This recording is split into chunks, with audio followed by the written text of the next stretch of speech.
ਕਿਸਾਨ ਵੀਰੋ, मैं गुबिंदर सिंह बतौर soil chemist department of soil science Punjab खेतीबाड़ी यूनिवर्सिटी सेवावां निभा रहा। सो किसान वीरो, जी अज का जोड़ा अपना विषय हैगा वा गलबात का वो ये हैगा कि कणक की बिजाई दे विच DAP के बदलवें स्रोत साडे कोल की है।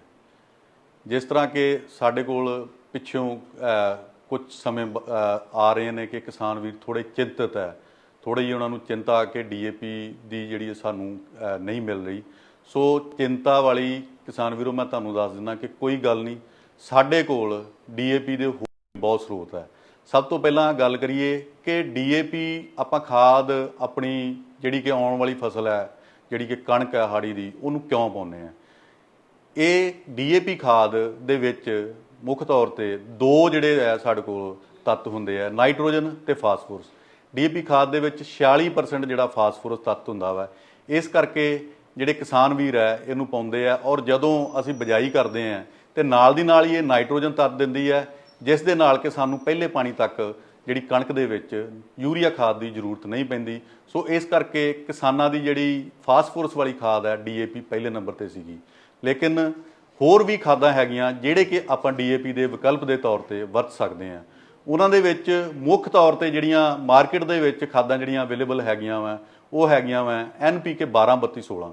जिस तरह कि इस खाद का नाम ही दसदा वा कि इहदे विच 12% नाइट्रोजन है, 32% फास्फोरस है और 16% जिहड़ी है पोटाश है।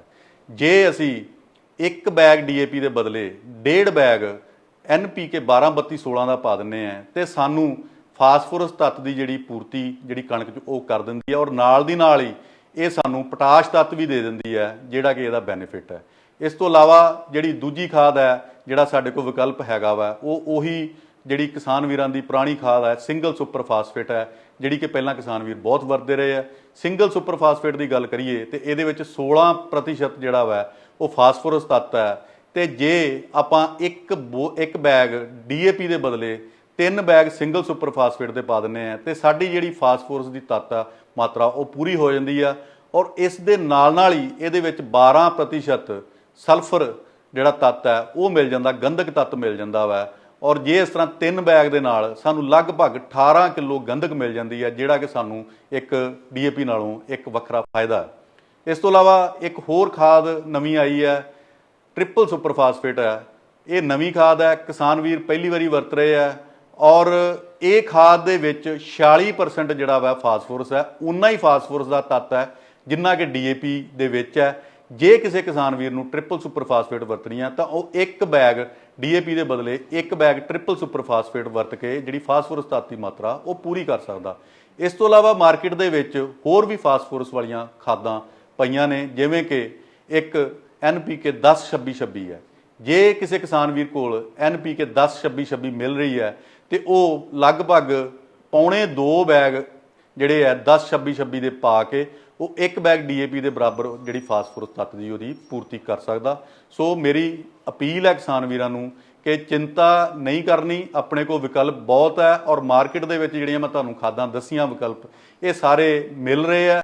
सो इन्हां खादां नूं पा के जिहड़ी अपनी फास्फोरस तत्त की मात्रा है वो पूरी कर सकते हैं, और कणक की बिजाई आपां समय सिर कर सकते हैं। धन्नवाद। किसान वीरो, मैं गुबिंदर सिंह बतौर soil chemist department of soil science Punjab खेतीबाड़ी यूनिवर्सिटी सेवावां निभा रहा। सो किसान वीरो, जी अज का जोड़ा अपना विषय हैगा वा गलबात का वो ये हैगा कि कणक की बिजाई दे विच DAP के बदलवें स्रोत साडे कोल की है। जिस तरह के साडे कोल पिछों कुछ समय आ रहे हैं कि किसान वीर थोड़े चिंतित है, थोड़ी जी उन्होंने चिंता कि DAP की जी सानू नहीं मिल रही। सो चिंता वाली किसान वीरों मैं तुहानू दस दिना कि कोई गल नहीं, साडे कोल DAP के होर भी बहुत स्रोत है। सब तो पहला गल करिए कि DAP आपां खाद अपनी जिहड़ी कि आउण वाली फसल है, जिहड़ी कि कणक है हाड़ी दी, उहनूं क्यों पाउने हैं। ये DAP खाद दे विच मुੱਖ तौर पर दो जिहड़े है साडे कोल तत्त हुंदे है, नाइट्रोजन ते फास्फोरस। DAP खाद दे विच 46% जिहड़ा फास्फोरस तत्त हुंदा वा। इस करके जिहड़े किसान वीर है इहनूं पाउंदे आ, और जदों असीं बिजाई करदे हैं तो नाल दी नाल ही ये नाइट्रोजन तत्त दिंदी है, जिस दे नाल कि सानूं पहले पानी तक ਜਿਹੜੀ ਕਣਕ ਦੇ ਵਿੱਚ ਯੂਰੀਆ ਖਾਦ ਦੀ ਜ਼ਰੂਰਤ ਨਹੀਂ ਪੈਂਦੀ। ਸੋ ਇਸ ਕਰਕੇ ਕਿਸਾਨਾਂ ਦੀ ਜਿਹੜੀ ਫਾਸਫੋਰਸ ਵਾਲੀ ਖਾਦ ਹੈ ਡੀਏਪੀ ਪਹਿਲੇ ਨੰਬਰ ਤੇ ਸੀਗੀ। ਲੇਕਿਨ ਹੋਰ ਵੀ ਖਾਦਾਂ ਹੈਗੀਆਂ ਜਿਹੜੇ ਕਿ ਆਪਾਂ ਡੀਏਪੀ ਦੇ ਵਿਕਲਪ ਦੇ ਤੌਰ ਤੇ ਵਰਤ ਸਕਦੇ ਹਾਂ।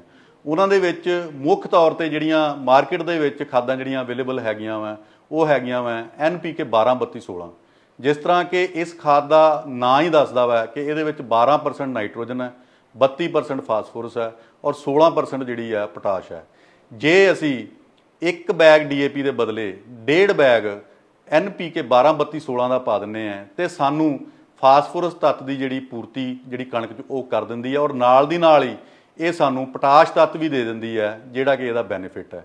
ਇਸ ਤੋਂ ਇਲਾਵਾ ਜਿਹੜੀ ਦੂਜੀ ਖਾਦ ਹੈ ਜਿਹੜਾ ਸਾਡੇ ਕੋਲ ਵਿਕਲਪ ਹੈਗਾ ਵਾ ਉਹ ਉਹੀ ਜਿਹੜੀ ਕਿਸਾਨ ਵੀਰਾਂ ਦੀ ਪੁਰਾਣੀ ਖਾਦ ਹੈ ਸਿੰਗਲ ਸੁਪਰ ਫਾਸਫੇਟ ਹੈ, ਜਿਹੜੀ ਕਿ ਪਹਿਲਾਂ ਕਿਸਾਨ ਵੀਰ ਬਹੁਤ ਵਰਤਦੇ ਰਹੇ ਆ। ਸਿੰਗਲ ਸੁਪਰ ਫਾਸਫੇਟ ਦੀ ਗੱਲ ਕਰੀਏ ਤੇ ਇਹਦੇ ਵਿੱਚ 16% ਜਿਹੜਾ ਵਾ ਉਹ ਫਾਸਫੋਰਸ ਤੱਤ ਹੈ। ਤੇ ਜੇ ਆਪਾਂ ਇੱਕ ਬੈਗ ਡੀਏਪੀ ਦੇ ਬਦਲੇ 3 ਬੈਗ ਸਿੰਗਲ ਸੁਪਰ ਫਾਸਫੇਟ ਦੇ ਪਾ ਦਿੰਦੇ ਆ ਤੇ ਸਾਡੀ ਜਿਹੜੀ ਫਾਸਫੋਰਸ ਦੀ ਤੱਤ ਆ ਮਾਤਰਾ ਉਹ ਪੂਰੀ ਹੋ ਜਾਂਦੀ ਆ। ਔਰ ਇਸ ਦੇ ਨਾਲ ਹੀ ਇਹਦੇ ਵਿੱਚ 12% ਸਲਫਰ ਜਿਹੜਾ ਤੱਤ ਹੈ ਉਹ ਮਿਲ ਜਾਂਦਾ, ਗੰਧਕ ਤੱਤ ਮਿਲ ਜਾਂਦਾ ਵਾ। ਔਰ ਜੇ ਇਸ ਤਰ੍ਹਾਂ 3 ਬੈਗ ਦੇ ਨਾਲ ਸਾਨੂੰ ਲਗਭਗ 18 ਕਿਲੋ ਗੰਧਕ ਮਿਲ ਜਾਂਦੀ ਹੈ ਜਿਹੜਾ ਕਿ ਸਾਨੂੰ ਇੱਕ ਡੀਏਪੀ ਨਾਲੋਂ ਇੱਕ ਵੱਖਰਾ ਫਾਇਦਾ ਹੈ। ਇਸ ਤੋਂ ਇਲਾਵਾ ਇੱਕ ਹੋਰ ਖਾਦ ਨਵੀਂ ਆਈ ਹੈ, ਟ੍ਰਿਪਲ ਸੁਪਰ ਫਾਸਫੇਟ ਹੈ।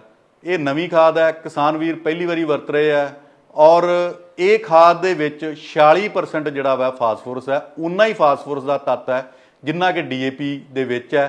ਜੇ ਕਿਸੇ ਕਿਸਾਨ ਵੀਰ ਨੂੰ ਟ੍ਰਿਪਲ ਸੁਪਰ ਫਾਸਫੇਟ ਵਰਤਣੀ ਆ ਤਾਂ ਉਹ ਇੱਕ ਬੈਗ ਡੀਏਪੀ ਦੇ ਬਦਲੇ ਇੱਕ ਬੈਗ ਟ੍ਰਿਪਲ ਸੁਪਰ ਫਾਸਫੇਟ ਵਰਤ ਕੇ ਜਿਹੜੀ ਫਾਸਫੋਰਸ ਤੱਤ ਦੀ ਮਾਤਰਾ ਉਹ ਪੂਰੀ ਕਰ ਸਕਦਾ। ਇਸ ਤੋਂ ਇਲਾਵਾ ਮਾਰਕੀਟ ਦੇ ਵਿੱਚ ਹੋਰ ਵੀ ਫਾਸਫੋਰਸ ਵਾਲੀਆਂ ਖਾਦਾਂ ਪਈਆਂ ਨੇ, ਜਿਵੇਂ ਕਿ ਇੱਕ NPK 10-26-26 ਹੈ।